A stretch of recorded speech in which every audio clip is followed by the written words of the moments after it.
อืม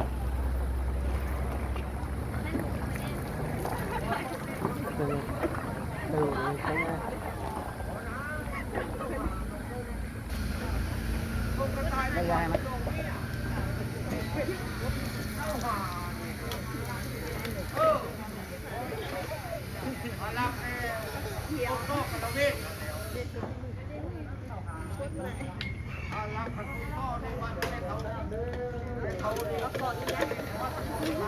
ต้องซื้อไปไหน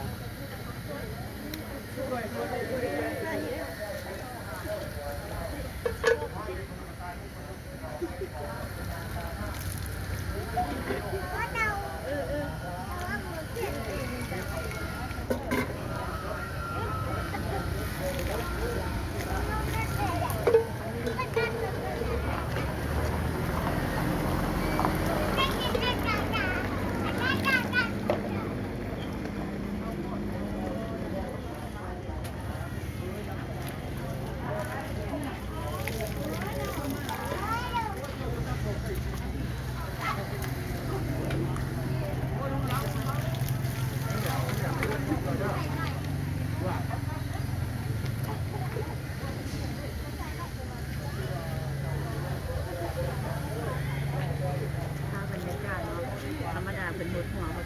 อันนี้มีขอว่าขอหดนองลงไปเพราะว่านั่นคิ้วออกเนี่ยอยากได้บุญแน่อยากนั่นอยากหดรดน้ำแน่ย่านคิ้วออกแน่ไอ้ของหดหลังน้องไปเด้อ